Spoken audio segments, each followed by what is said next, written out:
You know what?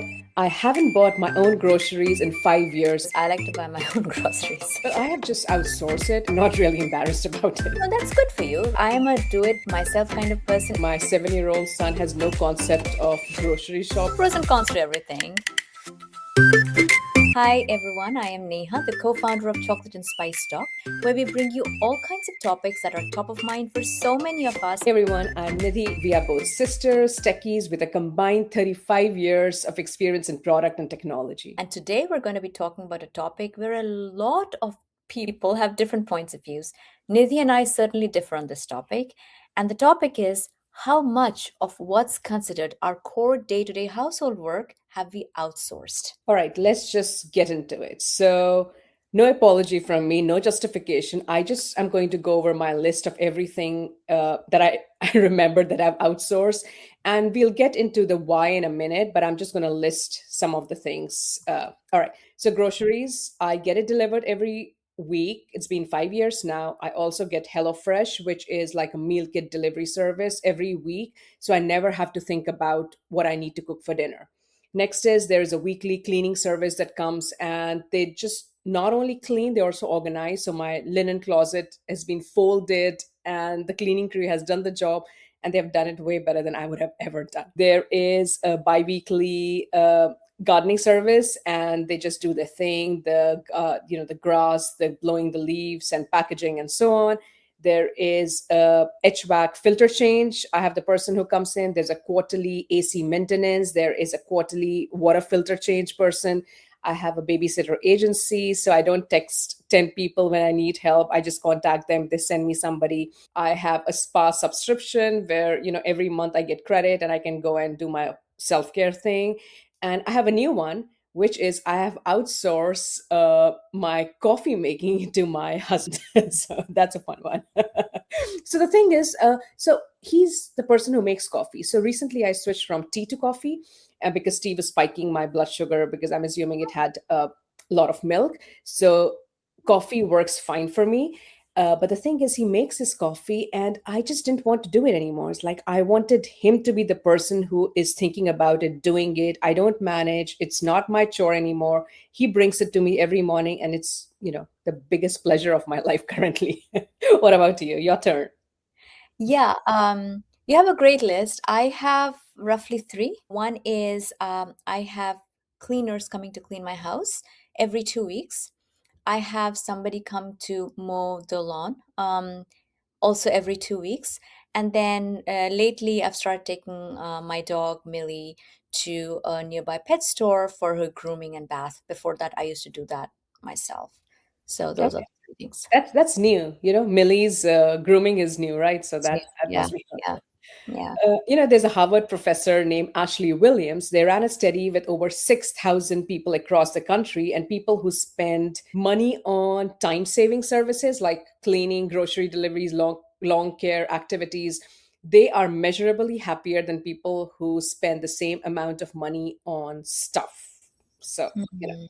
so it's the whole concept is like, but when you ask people, like if I give you $50, how would you spend it? They only 2% of people say they will spend on things that save time, others spend on like things. So I think people have different philosophy basically, right? Yeah, I agree. I mean, my philosophy is also very different because I don't approach it from the point of view of necessarily money. Again, let's caveat that, it's all entirely dependent upon the privilege level that you have of being able to outsource things or afford those things. So in my case, I could have potentially, but a lot of things that I do and continue to do come from a very different place, which we can get to later in the podcast. But I almost categorize my life and especially the chores part as pre my son going to college and post my son going to college. So he's been in college for 3 years. So the past 3 to roughly 3.5 years, I have been very different. My household has run very differently from what it was before. And I have a theory on why it happened. So let's get into the why now, I guess. Yeah, and this is something my husband and I figured out pretty early. Like, I Mhm. mean, obviously, I'm still in that child phase. Yeah. So we figured out pretty early in our marriage that we agree on one thing, that is time is money. like fundamentally. And the lens, this is the lens we use to run a household. If we can spend money to buy back time, we'll do it. For example, if we need to pay extra toll to get back home faster from vacation, we'll do it.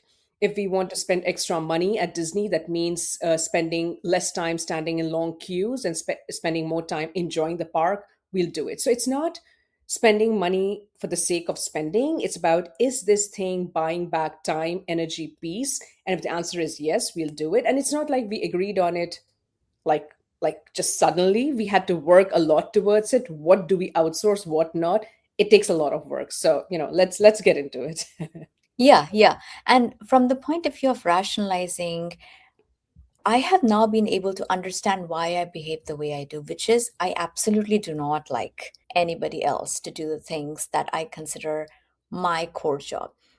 We'll get into the psychology of, what often women think is their core job versus what I am talking about, which is what gives me joy. Because, for example, you said about gardening, you have a gardener come in and do the things. Gardening is one of the core joys of my life. Seeing the plants grow, planting them myself, seeing them bloom, and doing everything for them, it's a core joy. There are times where I'm not able to do certain things, like real, like deep potting and all. Like for that, I will get help. But almost the entirety of my garden, I do myself, and that is a joy I don't want to outsource. Similarly, like there are things like walking Millie and many other things which I consider joy. So yes, I would have saved time, and like you said, time is money, but I would have saved time. But for me, that time is very essential for my happiness and cannot be equated with anything else, even money or saving money. So I would much rather do it than save the money. Anyway, I'm saving the money, but I would much rather do it than have somebody else do it and then get the time back, because I wouldn't know what to do with the time anyway. I would have And that's preferred the to. thing. You don't consider it a chore, right? Like No. outsource, like in my mind, I outsource things which, first of all, I don't like doing.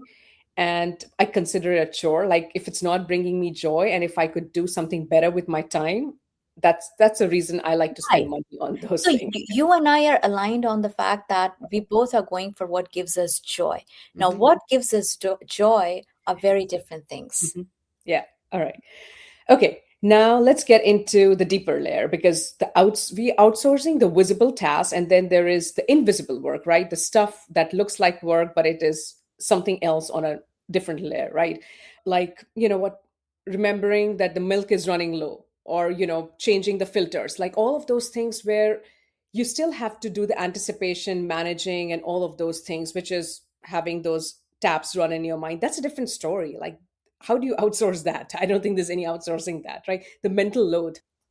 100%. And that's where, I mean, if you're living with a partner, that's where you kind of divide it 50-50. Mhm. So that's where mentioned my son going to college, and my, whole attitude to life changed after that. And my husband and I are pretty much 50-50 on how we do that part, right? Like there are lots of things which you could almost consider like what's considered core in our patriarchy society, like core men work, sure, car and things like that. I don't think a thing about, like, nothing about car. I think about like everything is done by my husband. And there are some things like, okay, our groceries running low. Yes, I can think about that. But when it comes to cooking, and I know we'll get into cooking later, I used to be the one to cook and meal prep and do everything for our son when, he was more around. And now I don't. And now my husband actually has taken up all most of the work, not all of the most of the work, and I really don't have to think anything about cooking. So it is not like in our house, it's not gender based at all. It is really what stage of life you're at and what's giving you joy at that moment. My husband absolutely is totally okay cooking, and even cooking the way I like to cook, not even the way he, likes to cook. And I am okay doing a lot of other things. For example, typical man stuff would have been, when things go wrong in the house, that kind of like what do you call, like drilling and all of those things. I do actually, because I am more comfortable doing that kind of drilling or fixing things than he is. And then I don't know most of those things actually, so we do hire somebody else to fix. So Mhm. I think it's a lot of like that mental load work can be divided, and we have to be very rational with our partner about, hey, As a woman, if you expect me to do all the thinking and all the invisible labor, it's not going to work out. Yeah, I mean, it's so refreshing to hear that in your household because the research shows that mother, like 71% of the household, the women carries, the mothers carry the mental load. And even if there's another research that was done that high paying women, or let's say the average, let's say it's $100,000, those women have less physical work because they can hire somebody to clean and do all of those things. But the mental load is the same. So earning more money does not proof that the mental load diminishes. It's just you're paying somebody to do the visible work, right? And the thing is, 80% of the heterosexual couples, women, do all of the invisible work that we talked about. They are involved in, when things, needs to be taken care of, anticipating and figuring out, managing expectations. So, I feel that, and I'll give you an example of that. So, for my husband, for years, he's a car guy, right? I mean, he takes care of the servicing, the state inspection, the tire change. That's his area. He has always done it. But what he does is he always keeps telling me, Nidhi, can you just go book an appointment? Can you call this person and make sure that, they're available? Can you just make sure the Yelp review of this place? And I finally had this moment when I had to say that, hey, this is your domain. Why am I assisting you in this project when you are responsible for it? It's yours. You need to own it end to end because, he was just keeping the title and handling me the calendar, which is like, you know, you notice it, you decide it, you book it, you take care of it, otherwise it's not yours.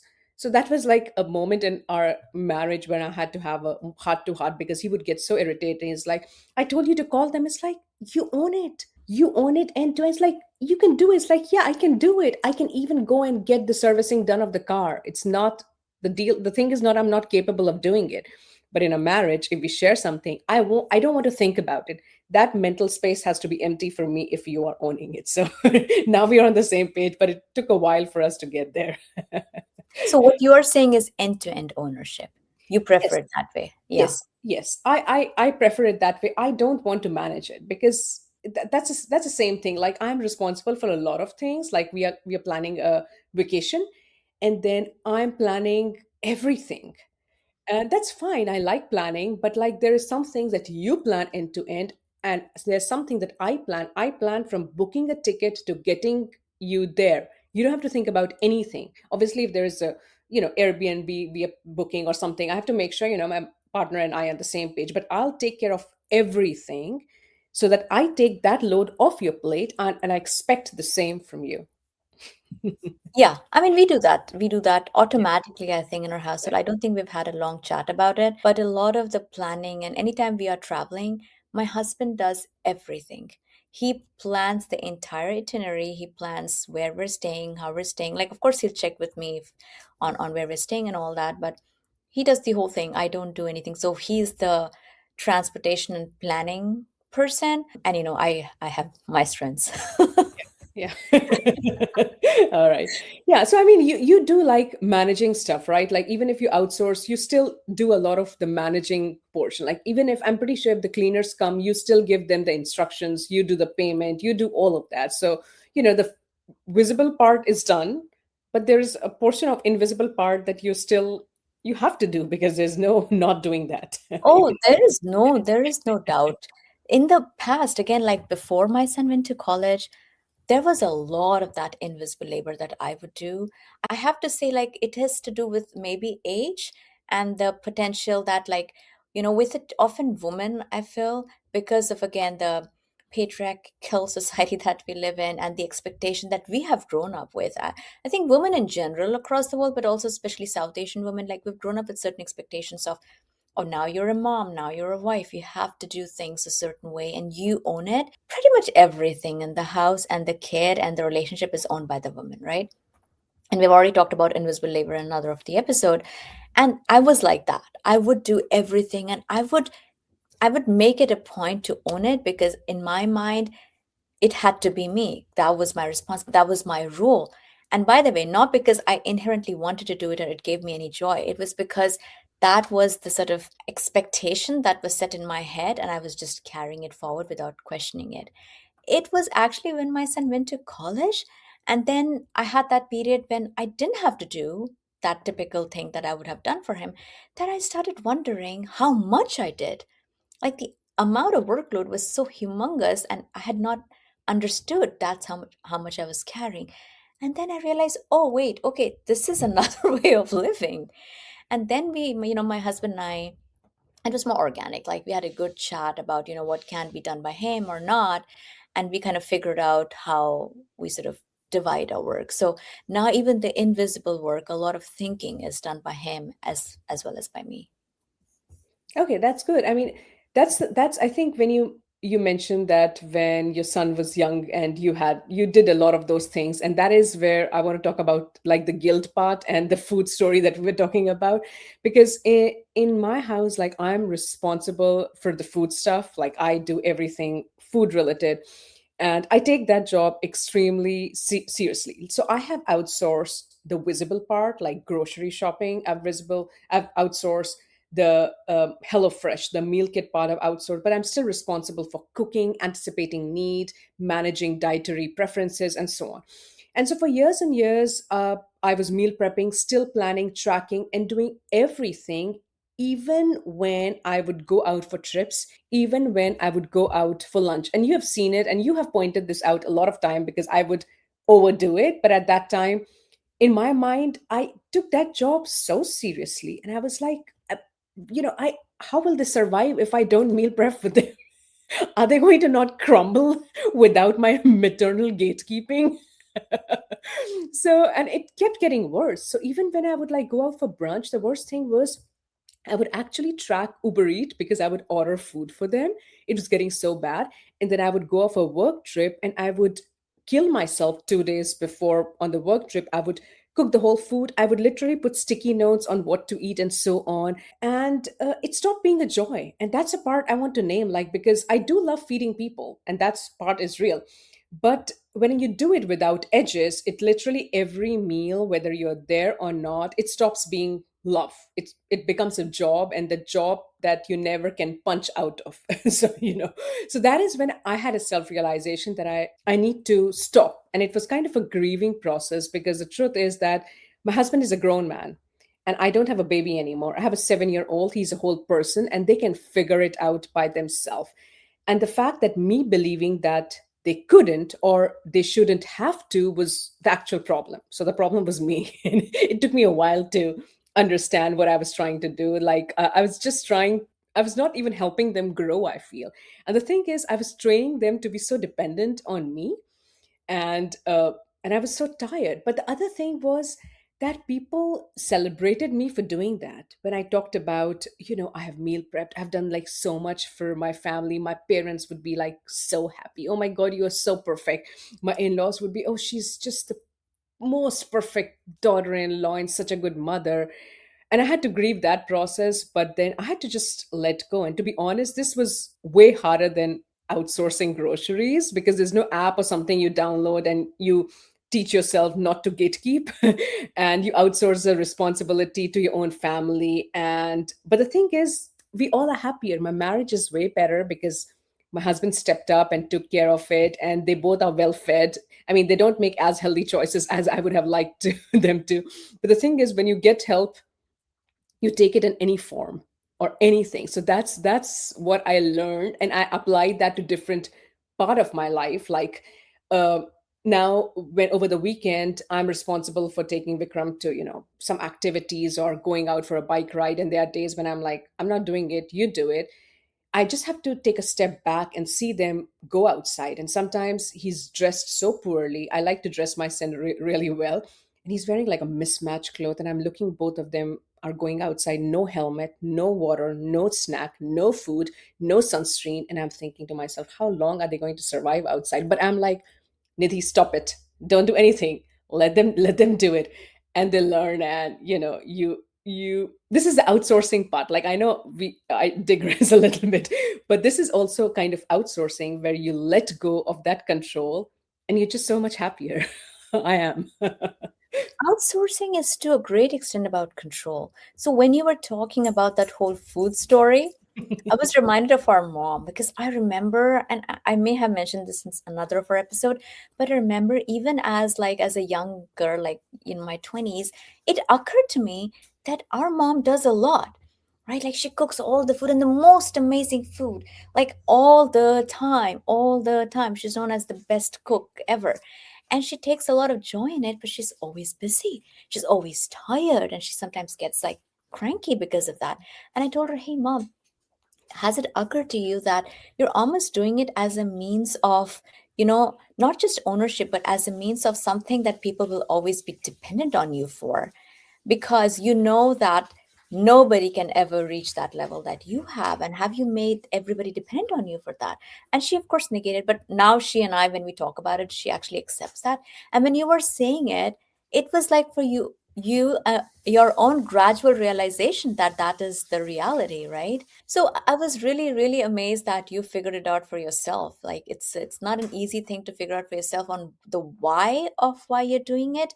And honestly, it was the same for me. I didn't figure, even though I caught our mom with it, I for myself did not figure out that I'm doing so much for the family, and I'm trying to make my son so happy with all the food that I'm making. And it is my own way of making sure that he always like loves me, and he thinks, oh, this is the perfect mom. Of course, the rest of the world is praising me as well. Like, oh my gosh, for his birthday, you made so many things. You baked cake all by yourself. What a mom, right? And that kind of gives you the validation that the world wants you to have. So you're already trained to want that validation. And so you're very happy when you get the validation. But at what cost? It does take a while to realize you may be responsible for your own misery to an extent, and you have to step out of it. And I've stepped out of it. To your point, I don't think about those things. They have to make their own choices. I have the benefit of the fact that my son's grown up, and my husband and I've been married for 22 years, so our relationship is in a certain place. So we are at the liberty to do whatever we want. But again, to your point, the reason when your son and your husband, when they go for the bike ride, they don't do those things is because you never let them. Yeah. They just don't even know those things need to be done. They don't know any better, right? They don't know any better. So, yeah, and to the food story, I think I'll give you a lot of credit, because I think in your own way you did make me realize when I would overdo it, and you would call that out in a very gentle way, because you're not a rude person, and you would say, "Oh, you actually cooked for," and you would say it not as sarcastic, but you would say it in a questioning way. And then it made me think, all right, maybe I don't need to do it. And you would say it, and Tarna Chachi, she's one of our aunt, and she would always say it, oh Nidhi, you cook so much for him, like don't do that, because you maybe you want him to be more independent. And when I was still very early in my marriage, this was like, I don't know, 10, 11 years back, I had the liberty, I had the time to do it. But after I had my kid, and I realized I'm burning out, like 2 or 3 years back when Vikram was still young and I was going for work trick, and I was still cooking the food and I was still doing all of that. And that's when I realized, so I'm becoming so cranky that I'm being like a bad wife, bad mother, and snapping at everybody. And I'm trying to say that I'm doing it all for you, but at what cost? Is it really worth it? So, yeah. And also like the glorification of women for cooking only inside the house everywhere, right? It's universal. Even on social media, it's like, oh my God, we're going to cook everything from scratch. And then everybody will praise people who are doing everything from scratch on top of, like, sure, if you're a chef or your entire job is to cook, awesome. Who doesn't want to eat super healthy food?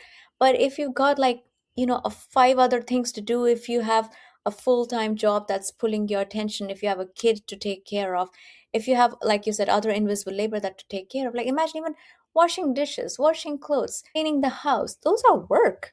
Yeah. How can you not account for that, right? Yes. Yeah. And so yeah, I mean, to your point, in those cases, if you can outsource, how amazing is that? Like, sure, let's definitely outsource because that's giving you your time back. Yeah. And I also want to give credit to my very close friend Sona. And she also made me realize about the food, because food was such a big thing in my life. And she would say, oh, right, you cook so much, but it's not like you cannot afford to get food from outside. And she kind of gave her example that, I don't cook very much. And I can do takeout and I can make healthy choices. And that was like, oh my gosh, she's so right. So over the weekend, the other thing that I didn't mention, I don't cook any lunch. I don't cook at all, because I'm responsible for every cooking. Like I don't think my husband has been in the kitchen the last 15 years. So, and that's fine. That's a division of labor we have in our house. So every weekend, Saturday, Sunday, and this time we have a long weekend Monday, I won't be cooking any lunch. So we'll either get kava, chipotle, or some other takeout we'll do, because that is something that I've decided. I already cook every dinner, every breakfast, but this is something I'm not going to do on my days off. And it's fine. I mean, I make healthy choices, and it's perfectly. I save that time. I spend time with my son, and I work on side projects, so it's worth it. Yeah, yeah, 100%. And again, back to that philosophy of what is considered a chore Mhm. versus what gives you joy. A lot of that is dependent upon the amount of energy you have, the amount of Mhm. time you have, and the amount of money you have, right? Like, I think those are the three parameters that kind of help people define. So, in my case, like I said, a lot of the things that I did in the past was to maintain that sort of veneer of perfection, perfect wife, perfect mom, while crumpling horribly inside, until I realized that's really a veneer I have to let go of. And then I truly started distinguishing between what actually I would like to hold on to because it gives me joy for my sake, and what is not giving me joy, could be done by somebody else. I could afford that. And it is really for other people's validation. And so that's how currently I have divided a lot of the work. And so you'll see in my house, there are a lot of things that are still dirty and need work, but that's because I actually want to do it. And I'm okay being patient about it and waiting for my own time and energy to go and do it rather than getting help, because that's something I look forward to. Yeah. Okay. So that's good. I mean, that's something you look forward to. You'll do it in your own time, right? Yes, So yes. that's It the is thing. also teaching me patience because the other thing that I didn't have was like, I see a problem, I must fix it. It may not even be a problem, it's a problem only in my head. And then I need to either get it done or get somebody else to do it. And then it has occurred to me that for who? Is it to show off or is it for myself? And just trying to be crisp about what is it that I truly want in my life. Again, I have the luxury of time to start thinking about and probably the luxury of experience. So I am attending to everything from that place, like what's giving me intrinsic happiness. Oh, that's wonderful. And that is what my husband and I still need to get on the same page, because as you said, you see something and there was a phase in your life where you would have to solve that problem. Like if there's dishes, you need to do it. And my husband still does it. I think it's because of his OCD or because of how organized and clean he likes things. And I'm the kind of person, I'll do it in my own time. It's not I'm not going to do it. I'm going to do it, but I'm sitting on the couch and just chilling right now. You don't expect me to go and do it. It's like, if you expect that, either you do it yourself. If that's bothering you, feel free to go and take care of it yourself. But if you want me to do it, I'm not going to do it right now. I'll do it, when I'm ready to do it. So that is, again, something like, I don't know if you've read the book called Fair Play by Eve Rodsky, and she writes a concept that she calls CPE, which is conception, planning, execution, and all the three have to travel together. You can't give somebody the execution and keep the conception and planning, because conception and planning are where the exhaustion actually lives. And I'm paraphrasing something that she said, like, having to remind somebody to do something doesn't take it off your list, it actually adds to your list. Management is a full job in career. There is a reason it is a job because it takes 100% of your time. It is a very hard job to do. And to your point, yes, like, yes, conception, ideally conception, planning, and execution can be done together, but conception and planning are full-time jobs in themselves as well. And so credit should be given to anybody who attempts to do it, and often it does not happen, right? So yeah, I mean, a proper division of labor where we can go on together would be super beneficial. But I'm also curious that you mentioned in your list other things, right? Like some what you would call fun, relaxing activities that you've also outsourced, and what do you think about that? By that I mean spa and nails. Yeah, so it's kind of forces me to take the break, because now it's like automating some tasks. Like every month from my credit card, I'm paying, some amount of dollar, and that's getting accumulated. So it's like I have to prioritize that, and now I have to make time for it. So it's a kind of automating it. I know that I'm paying for my facial or spa, or some kind of thing, and now I need to take care of myself. I love taking care of myself, so it's kind of enforcing that on me, that every month I get an email or this like, oh, are you ready to do it? It's like a reminder. Oh yeah, I need to take care of my skin. I need to take care of my back. I need to go for acupuncture, or I need to go for a deep tissue massage. So that is something I don't need to think about. It's like I get a text, I get a message, like it's a reminder. All right, check your. They have done a very good job at automating everything. So all I have to do is sync my calendar, and they know this is my availability. I just book it. So that is again one way of me taking care of my self and prioritizing it. So I think it's just worth it. Yeah. And the other interesting thing that you had mentioned was like Vikram, your son, he's 7 years old, and he's missing out on some of what that chore looks like because they're outsourced. Yeah. And that really resonated with me so much because I do remember, I mean, we still get our own groceries, but when our son was little, we used to take him along when we'd go for groceries. And it would be a fun activity because he'd get to see how to do that and what it means and how to pay and all of that. I don't know if that made him any better adult. Because like he would have to learn to buy his groceries anyway, and who knows where the world is going. So I don't see it makes a difference. But those moments of joy, I remember Yeah. going with him Yeah, together. those are milestones too, right? As a kid, how do you give your credit card to somebody, and how do you make a payment, and how do you do. And I try to do the same thing when we go to like Target or go to farmers markets. I don't think he completely doesn't know the concept of barter system, or you pay something, you get something. But yeah, I mean the whole thing of grocery shopping, or taking your aisle and having a checklist, taking those items, yeah, I don't think he knows. His concept of thing is, oh, mama, somebody rang the bell, there's a delivery man, the groceries are here, do you want help to get it? So one of Oh, his chore is, when the grocery are delivered outside, he brings it inside. So that is his concept of delivery. And before like my whole delivery list is automated, because I need the same thing every week. And then, but every time I press a button and say get it at this time, I always ask every member of my family, which is my husband and my son, do you need anything extra? Like my husband will sometimes say, I need a deodorant, or I need a shampoo. And I also ask my son, and he say, oh, I need some clay, or I need a marker, or he says something. So his idea is like, oh, we tell mama something, and the groceries suddenly ah. magically appears at the door. So So, funny.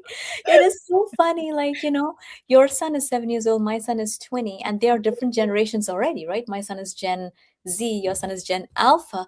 And you see, as more automation kicks in, or as our ways of working change, children are the first line of like children are the first line who see that and change accordingly. So it's hilarious because that's what Vikram will know, and that's perfectly fine. That's the world he'll grow into, right? For him, that will be like how our kids don't know what a handheld no clue.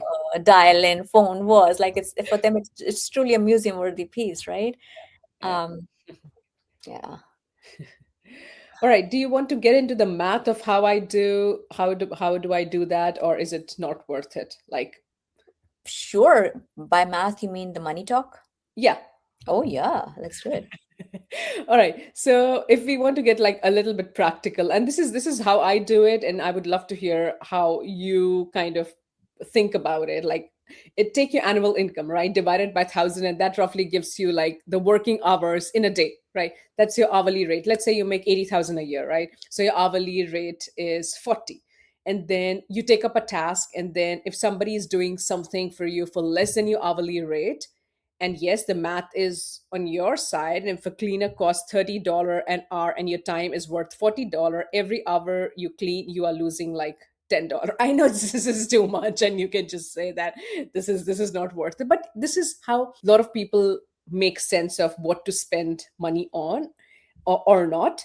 And this is what, like, nobody talks about. Like, it's like the mental load. Even if a task takes like 30 minutes to do, it does take 3 hours of remembering and planning and following up.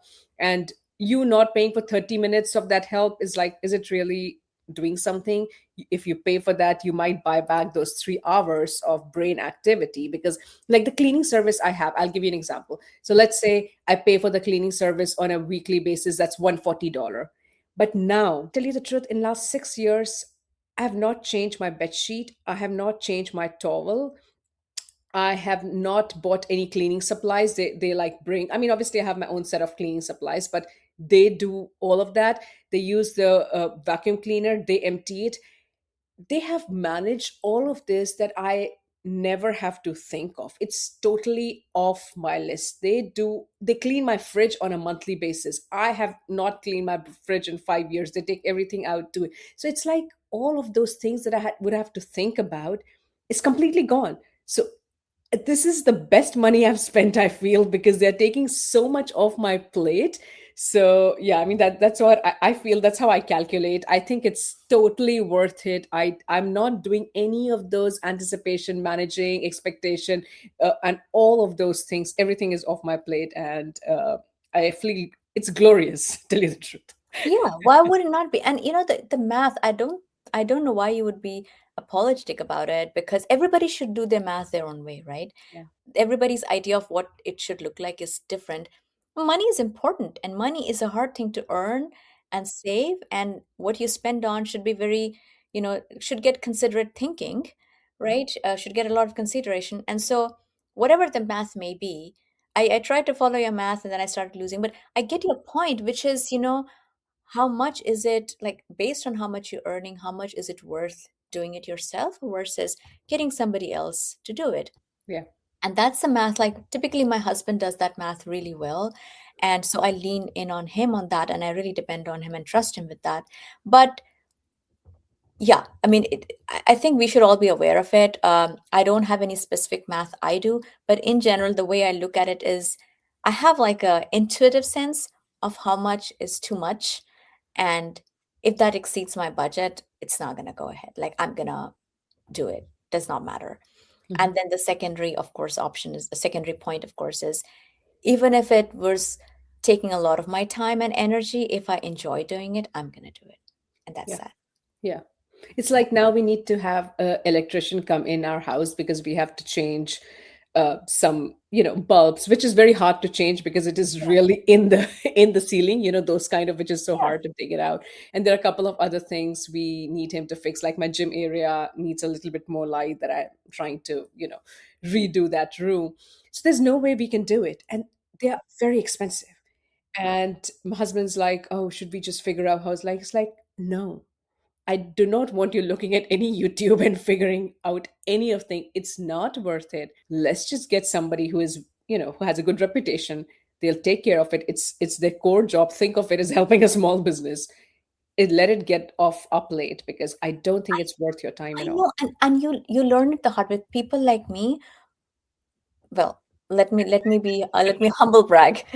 Let me humble brag and say, like, Okay. I'm one of those people who actually think I can do a lot of things, and most You things are I've seen your overconfidence. my Okay. overconfidence. And Yes. so, especially with like a lot of household, how do I say, like construction kind of tasks, I truly think I can do it. And I have bought my own drill, and I have like a whole toolbox of things. Like, I even have saw and everything, because I'm like, I will make everything. Forget that half the time I neither have the strength nor the ability to do it. And so, for example, I have a lot of curtains in my house, and those curtain rods need installing. And now I have the drill. I mean, why would I not be able to do it? But it is not as easy making it straight, finding the right stud, getting the right nails. And some things just require that professional touch. And so I did it horribly, messed up, and then I had to anyway call the handyman to do it. Right. The same thing with the bulb thing. Like, yeah, of course, why? I'll just climb on the ladder. How difficult is that? And then you realize really quickly that you can. I even thought like I had to repaint one of my bathrooms, and I got the whole painting kit. I got the actual rollers, I got the paint, I made everything. And it's a bathroom, you got to remove a lot of different things to be able to paint. And then I realized, okay, it's probably not going to happen, and so then we had to hire somebody to do it. So there are things you can do, but then changing, like, there are things that I do it.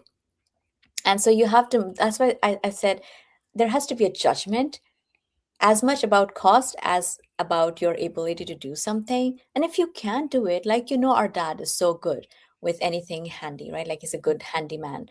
And that's what I've carried in my head. I'm like, of course, then I can also do it. But then It's not worth it I think sometimes. you also have that elder sister, elder daughter syndrome, just the way my husband has the elder son syndrome. They always think they can do all of these things by themselves, and they think they have the skill to do it.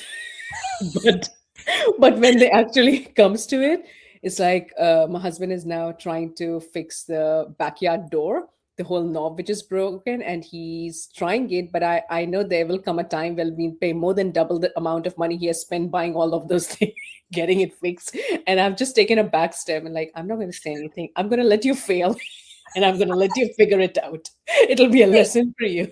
But to our credit, we do get lots of things done, lots of Yeah, I'm things. not saying, and I have the typical younger daughter. Like, I'm not even going to look at it. I am just going to get help because that's the way I am.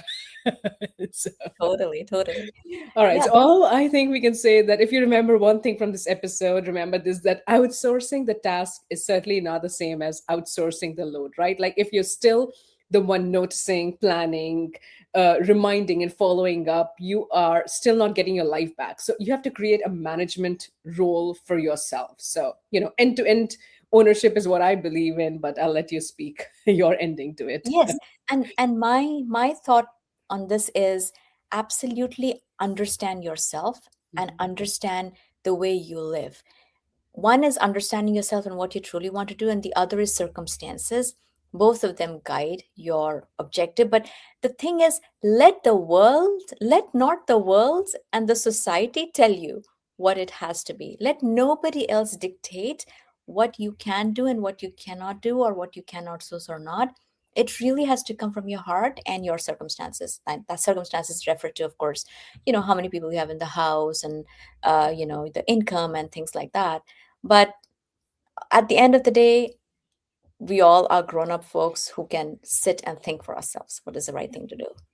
And outsourcing certainly isn't lazy and it's not weak. It's not betrayal of women who came before us. And Oh it's my gosh, that's a topic in itself. Like, we often feel like, oh, but our grandmoms and moms, and sometimes there are guys who are just not thoughtful, and they will say things like that. Oh, why do you find it so hard? But our moms used to do it. Like, yes, they used to suffer, and they have sacrificed their lives. Can't you tell? Like, don't you have the empathy to be able to tell? And so we should absolutely. That's what I meant. Like, let not the world and the past and guilt feeling dictate what you can outsource or get help on. And getting help does not necessarily mean outsource it to somebody else. Mhm. If you have a partner, or if Yeah, you have your own kids, like, train them to help you, right? yeah, for sure. So thank you everybody for listening. I hope you enjoyed both of our perspective, and we would love to know what you are outsourcing, what you are, giving the responsibility to your household members. We love hearing from you. Awesome, thank you. Thank you so much. Bye.